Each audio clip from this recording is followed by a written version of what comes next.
Deep in Africa's largest lake sits a barren rock the size of half a football field. It has no topsoil, no fresh water, and barely enough room to walk. Yet hundreds of people are crammed onto it, sparking a bitter, ongoing military standoff between Kenya and Uganda. Why? Because the deep waters surrounding this tiny metallic slum hold a billion-dollar geographic secret. To understand the sheer absurdity of Magingo Island, we have to first zoom way out and look at the massive body of water that surrounds it, Lake Victoria. Lake Victoria is a geographic behemoth, covering roughly 68,800 square kilometers, or about 26,600 square miles. It's the largest lake in Africa, the largest tropical lake in the entire world, and the second largest freshwater lake on the planet. To put that in perspective, Lake Victoria is roughly the same size as the entire Republic of Ireland. It's less of a lake and more of an inland sea, complete with its own microclimates, massive storms, and distinct archipelagos. But large bodies of water have a funny habit of creating complex geopolitical borders. Lake Victoria is shared by 3 East African nations. The southern half of the lake,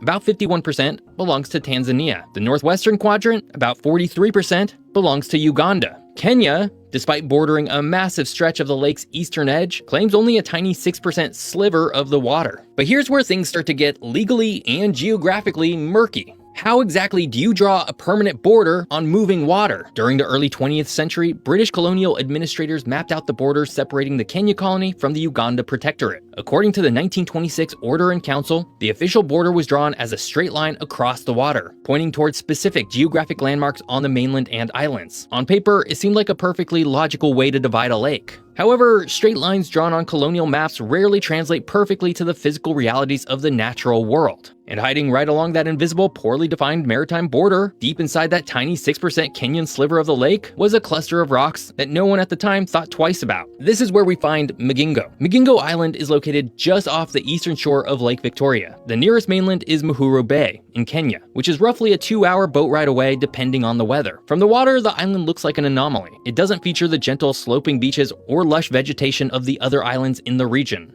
Instead, Magingo is essentially a jagged, barren pyramid of a rock jutting abruptly out of the deep water. Geologically speaking, it's nothing more than a localized upthrust of rock, stripped bare by centuries of wind and water erosion. Before human settlement, it had 0 topsoil, 0 vegetation, and 0 natural resources. There's no natural spring for fresh water. There isn't even enough flat ground to comfortably pitch a tent.